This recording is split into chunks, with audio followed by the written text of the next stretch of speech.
Die heiße Phase in der Bundesliga ist angebrochen. 3 Spiele noch, 1 Punkt Rückstand auf Leverkusen und auf Dortmund. Die sind punktgleich und zur Erinnerung, die spielen am letzten Spieltag gegeneinander. Also wir können der lachende Dritte sein, wenn es am Ende gut läuft. Wir haben gegen City auch leider das Hinspiel verloren in der Champions League. Das in einem anderen Wettbewerb, aber nur 2:4 in Anführungszeichen. Das heißt, wir haben auch da wieder alle Möglichkeiten, da noch weiterzukommen. Wir können überall 2 Tore schießen. Warum nicht auch bei Man City? Müssen wir. Um dann ins Finale einzuziehen der Champions League. Ist ja eine wahnsinnige Rückrunde, was wir geleistet haben. Und dann schauen wir mal, wie es nächste Saison weitergeht. Wer zu uns kommt, wer den Verein verlässt, wo müssen wir nochmal verstärken. Auch die zweite Mannschaft hier, also die B11, wie ich sie immer nett umschreibe. Aber auch natürlich die A11 ganz besonders. Da müssen wir natürlich auch qualitativ nochmal eine Schippe dann drauflegen. Aber ich freue mich. So, jetzt erstmal hier in Mainz. Die sind, glaube ich, 12. Die haben nichts mehr mit dem Abstieg zu tun. Die können auch sich nicht mehr international qualifizieren. Das heißt, sie könnten eigentlich mal einen Gang zurückschalten, wenn es nach mir geht. Aber wir bekommen auch hier natürlich nichts geschenkt. Götze, Flanke kommt rein. Geklärt und Larsen ist da. Der schaltet am schnellsten. Und das ist natürlich ein optimaler Start hier. 11. Minute. Und er macht da weiter, wo er gegen City aufgehört hat. Doppelpack. Und jetzt auch hier. War gar nicht so gefährlich, die Flanke. Aber dann irgendwie Robin Zentner kommt nicht schnell genug hoch. Und Larsen, der schaltet dann am schnellsten mit Scherenschlag. Da ist die Kamera sogar zu langsam für. Der wird nochmal wichtig vielleicht. Der Mann der letzten Spiele. Ja, weiß, wie schlecht die Flanke von Götze eigentlich war. Aber auch er 11 Tore. Also ihr seht, er ist zwar nicht der Top-Torjäger. Klar wird er auch nicht mehr der Saison. Aber der macht seine Tore und vielleicht, ich weiß ja nicht, wie hoch sein Potenzial ist. Der war aber auch, glaube ich, ganz vorne mit dabei. Ja, und natürlich die anderen, die hier heute spielen. Nagalo und Amenda, Miller, Larsson, Haraldsson sowieso. Da bin ich auch gespannt auf sein Upgrade im Sommer. Also ihr seht, hier steckt eigentlich so viel Talent drin. So viel verstecktes Talent. Leverkusen geht oben 1 gegen Union in Führung. Das heißt, wir müssten Stand jetzt auf ein Remis hoffen. Am letzten Spieltag. Zwischen Leverkusen und dem BVB. Wenn denn alles so bleibt, wie es bleibt. Haraldsson, ja, ist abseits, schade. Der ist wirklich gut, ey. Der wurde ja von unserem Scout entdeckt. Ich habe ja speziell nach Isländern mal geguckt, weil ich ja auch noch so ein bisschen damit liebäugle, die Nationalmannschaft von Island zu übernehmen. Deswegen habe ich nach isländischen Talent geguckt und Haraldsson, das war halt jemand, der ist halt wirklich, wirklich herausgestochen, oder? Nee, Quatsch, völliger Blödsinn, den haben wir von Nile gekauft. Ha, was erzähle ich euch denn da? Das mit dem Scout und mit den Talenten wäre mein Wunsch gewesen, aber den haben wir von Nile geholt, als wir gegen die gespielt haben. Genauso wie wir uns Cardiole geholt haben, als wir im Finale der Conference League gegen Fenerbahce gespielt haben. Genau so war das und nicht andersrum. Ja, wir sehen auch die B11, die macht es nicht schlecht, ne? Mainz, klar, ist jetzt nicht gerade mal eine Thekentruppe, die hier 6-0 weghaust. Aber wir machen das gut. Auch die B11, Buta, Amenda, Nagalo, das ist auch eine gute Verteidigung. Und auch unser Keeper, der braucht natürlich auch solche Spiele, ne? Um sich halt zu verbessern, zu verstärken. Achtung, Hardcore, Dominik Kork raus und Larsson ist da. Das ist ja richtig, richtig wichtig fürs Mittelfeld. Der ist auch ein guter, gewinnt wirklich viele, viele Zweikämpfe, läuft viele Passwege zu. Also da auch eine Empfehlung für euch, wenn ihr nochmal einen fürs zentrale Mittelfeld braucht. Für eine 6er-Position. Hugo Larsson, da macht er nicht viel verkehrt mit. Larsen, wieder und Haraldsson, also diese ganzen Sons und Sens. Ich baue mir eine skandinavische Meistertruppe zusammen. Ich hole nur Schweden, nur Dänen, Norweger, junge norwegische Talente. Müsste ich mir auch eigentlich Haaland holen und Ødegaard und so weiter und so fort. Aber jetzt haben wir erstmal einen Kunku. Franzose auf natürlich Haraldsson. Und die Mainzer, die kriegen das hier erstmal geklärt. Götze, natürlich kommt er nicht vorbei. An Leitsch, Larsen. Larsen kommt ran und das fair. Sonst pfeift der Schiri immer. Haraldsson muss er alleine machen. Und wieder vorbei. Knapp. Friese sitzt auf jeden Fall. Perfekter Halt. 3 Wettertaft. Ja, dann doch 1-2 Meter vorbei. Also es läuft wirklich darauf hinaus, dass wir am letzten Spieltag so einen Dreikampf haben. Bräuchten wir eigentlich eine Live-Konferenz, Blick in die anderen Stadien rein. Ja, es ist somit das knappste Finale in der Meisterschaft, das wir je hatten. Glaube ich. In all meinen Karrieren war es noch nie so spannend bis zum Schluss. Oh, Haraldsson, gut gespielt. Götze, nächste Chance. Also, dass am letzten Spieltag noch 3 Mannschaften die Chance haben, Meister zu werden. Ich hatte das auch mal, klar, mit 2 Mannschaften und so weiter, auch schon häufiger. Auch in anderen Ligen, aber jetzt hier in der Bundesliga müsste ich weit zurückdenken. Und ich habe viele FIFA-Karrieren gemacht. Viele. Auch mit Frankfurt, mit Bayern, mit Hoffenheim, Dortmund, das war dann nicht schon alles mit dabei, ey.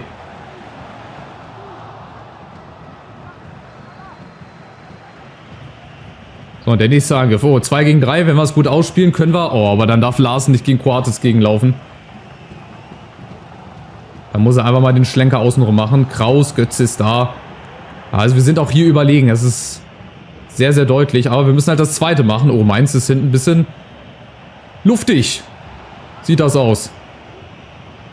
Luftig verteidigt haben sie das hier. Götze geht nochmal rauf. Also das zweite Tor liegt in der Luft. Aber wir müssen es machen. Das ist immer das Ding bei uns, dass wir dem zweiten Tor näher sind als der Gegner dem Ausgleich. Aber wir müssen es dann halt auch machen. Ich meine, die Statistik spricht für sich. 0 Schüsse, wir haben die voll im Griff. Aber halt nicht 100%. Das ist so 99,9% Ding. Ein zweites Ding und das Ding ist hier durch. Das Ding.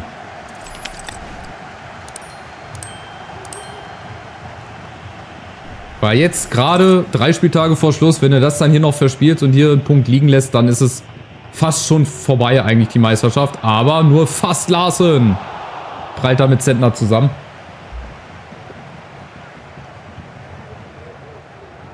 Weil, wie gesagt, nochmal eine bessere Ausgangslage als die kann es für uns gar nicht geben. Wenn wir jetzt die nächsten beiden Spiele noch gewinnen sollten, oder beziehungsweise nach dem Spiel noch das nächste, dann ist am letzten Spieltag wirklich, ey, die beiden spielen gegeneinander. Achtung, Haraldsson, schade. Die spielen wirklich gegeneinander. Und mal angenommen, die spielen Remis, dann reicht uns ein Sieg.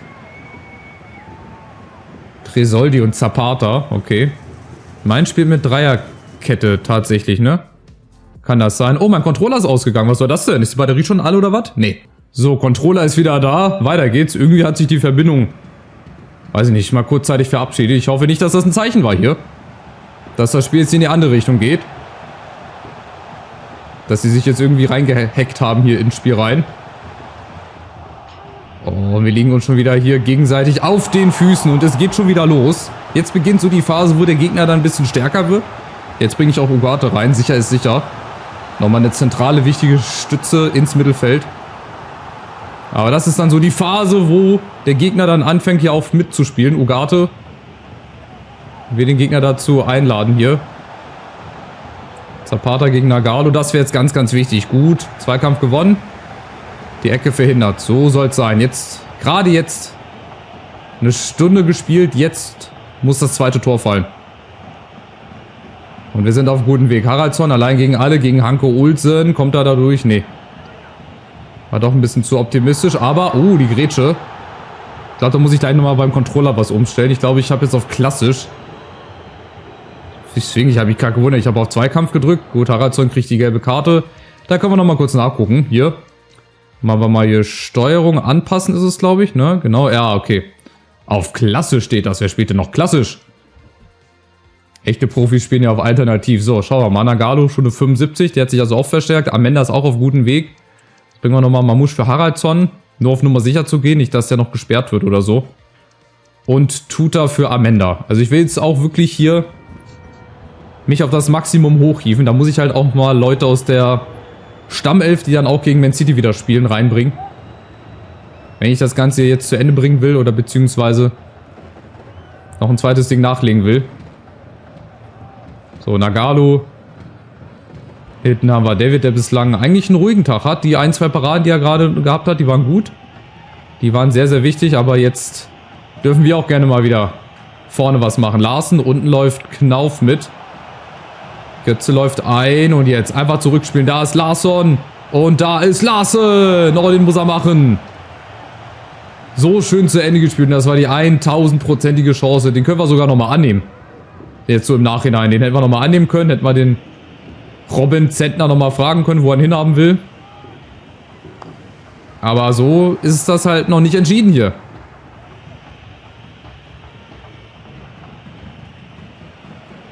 So ist das Spiel halt noch nicht entschieden. Und die Mainzer bleiben noch im Spiel drin. Buta ist da. Auch er sehr solide nach wie vor. Und jetzt wieder vorne. Es ist ja Wahnsinn, wie viel Platz wir hier haben. Mamouche, Knauf, Larsen muss ein bisschen entgegenkommen. Ugarte. Unten kommt Buta mit und wieder Larsen. Schön und schnell gespielt. Und jetzt wäre Götze da gewesen. Wieder. Der letzte Ball manchmal ist es. Jetzt war es gerade der letzte Ball, der gefehlt hat. Aber ihr seht, Mainz, die laden uns natürlich auch ein. Die wollen ja gerade, dass wir hier gewinnen. Mamouche mit dem Kopf. Jetzt geht es nur noch über einen Kampf, würde ich nicht sagen. Wir müssen das halt gut zu Ende spielen. Also wir sind immer kurz davor, aber so ganz schaffen wir es dann am Ende nicht, das Ding zu Ende zu bringen. Das müssen wir. Wir müssen hier das zweite Ding machen. Wir bringen uns hier selber wieder in Bredouille. Und den Gegner machen wir wieder stark durch unsere Fehler, durch unsere Lücken. Leverkusen oben liegt hinten gegen Union. Das ist natürlich ein gutes Zeichen für uns. Und eine super Nachricht. Das heißt, jetzt eine Führung und wir wären erstmal vor Leverkusen. Und dann je nachdem, was mit Dortmund ist. Also, die Meisterschaft beginnt sich zu entscheiden. Mal gucken. Aber natürlich haben wir auch noch nicht gewonnen. Dann gehen wir mit dem Kunku hin. Der ist ein bisschen schneller. Gegen Cervi. Nee, das ging zu einfach. Cervi, Nagalo. Achtung, spitzer Winkel! Und jetzt ist es passiert. Das, was ich so lange angekündigt hatte, was ich immer wieder herbeirede. Wieder identisches Tor. Das ist auch so ein Musterbeispiel, wie wir hier Gegentore bekommen. Gegner über die Außen, das ist natürlich zu einfach. Und hier dann Nagalo muss sich entscheiden. Diesmal ist die kleine Lücke, die er durch den Schritt nach links, also Richtung Grundlinie macht, da. Ja gut, und David im Tor. Arthur David, der kann dann halt leider auch nichts machen. Ein anderer Keeper, weiß nicht, ob er den gehalten hätte. Es ist auf jeden Fall Zapata. Mit dem Ausgleich.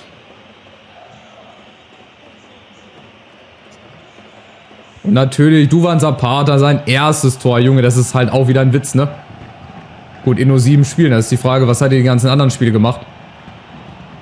Aber das war schon wieder so ein bisschen klar. Nachdem Leverkusen zurückgelegen hat, der direkte Meisterschaftskonkurrent, der wird ja dann wohl doch nicht gewinnen, oder? Die haben das doch so gemacht, dass das hier am letzten Spieltag entschieden wird. Deswegen werden wir wahrscheinlich hier noch verlieren, oder? Es bleibt beim Unentschieden. Aber dann hätten wir einen Punkt gewonnen, wenn Leverkusen denn verlieren sollte. Aber auch wir haben noch Chancen. Götze, nein. So nicht. Jetzt kommen die Bayern auch noch mal ran. Ich glaube, die sind schon rechnerisch raus aus dem Rennen. Die können ja nicht mehr viel machen. Aber wir sind auch nach wie vor dabei. Wir müssen es halt irgendwie jetzt mal vernünftig zu Ende spielen. Und nicht so ein Harakiri-Ding hier. Knauf mit der Flanke. Nee, so nicht. Tja, selber schuld, ey. Also Mainz und Meisterschaftsentscheidungen, das hat irgendwie mehr Tradition als so manch Bundesligist. 90. Komm, wir können Last Minute. Wir müssen Last Minute machen. Larsen. Und jetzt Mamouche! Rein damit!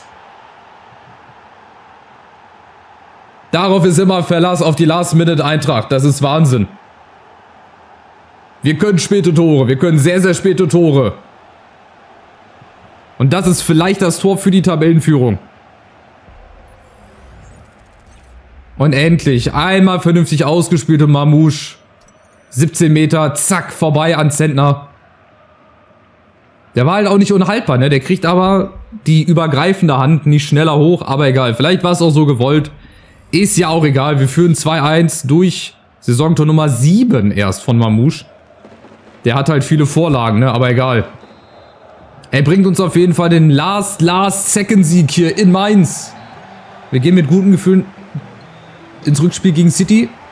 Das ist Punkt 1 und Punkt 2. Wenn Dortmund jetzt auch unentschieden gespielt hat oder verloren hat sogar, dann sind wir Tabellenführer und haben es tatsächlich 2 Spieltage vor Schluss dann in der eigenen Hand Meister zu werden.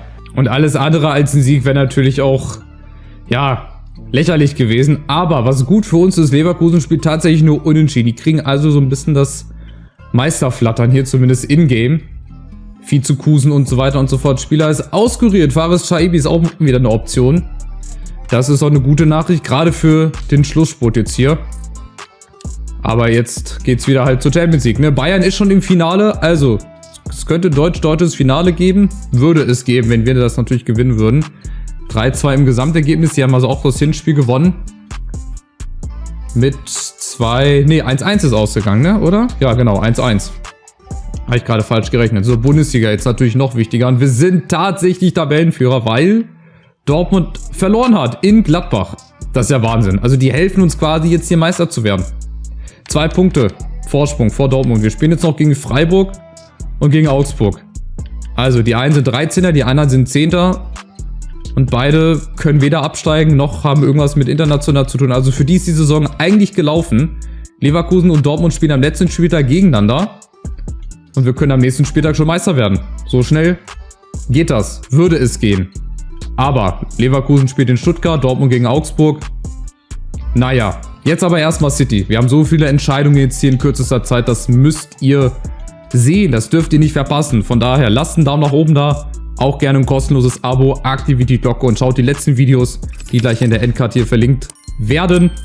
Ich hoffe, ihr seid dabei. Der Endspurt spannender wie nie. Macht's gut. Ciao, ciao.